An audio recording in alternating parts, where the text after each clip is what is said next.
A popular tourist destination on Lake Tahoe is in the middle of a growing battle over vacation rental homes. The city of South Lake Tahoe recently increased fines for noise and parking violations to $1,000.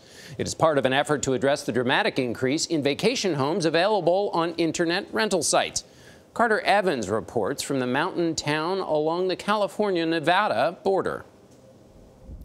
Good morning. When you visit a resort community like this, you're looking forward to spending time in the great outdoors, and you're probably not expecting pamphlets from the city explaining rules visitors have to follow to avoid getting a $1,000 fine on their vacation.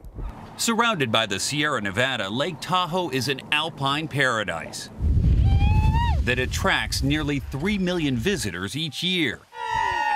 But in the small community of South Lake Tahoe, longtime resident Peggy Borland says tourists are taking over.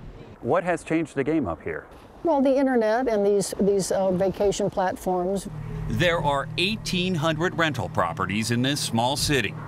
This one right here is a vacation rental, and then the two large ones there are both vacation rentals.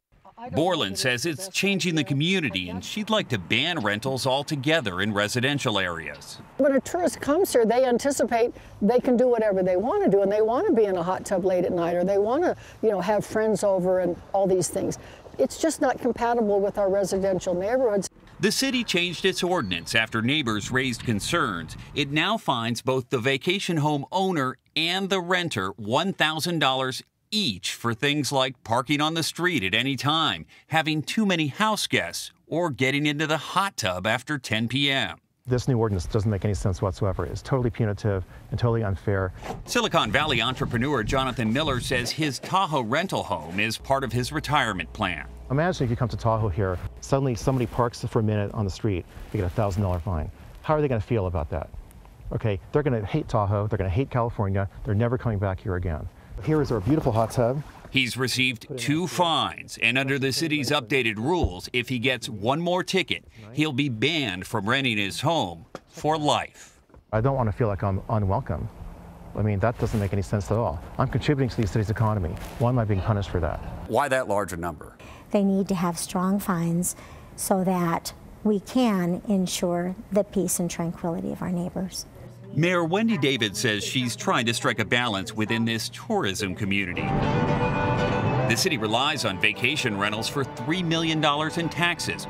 It's a struggle facing an increasing number of cities. There's about 2,700 cities across North America now that has more than 100 short-term rentals. And so this is not just a big city or coastal or kind of ski resort issue. This is a national issue. Orlick Binzer is the CEO of Host Compliance, a company that helps local governments track and tax vacation rentals. The company says the number of listings has increased about 800% in the last 8 years to 2.3 million.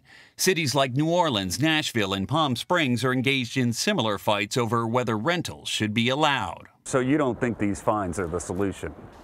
No, it's a big Band-Aid on a problem that has to be solved in a different way. Some community members now want to take this directly to the voters, and if they get enough signatures on their petition, the issue of whether or not to ban vacation rentals entirely here will be on the ballot in November. For CBS This Morning, Carter Evans, South Lake Tahoe.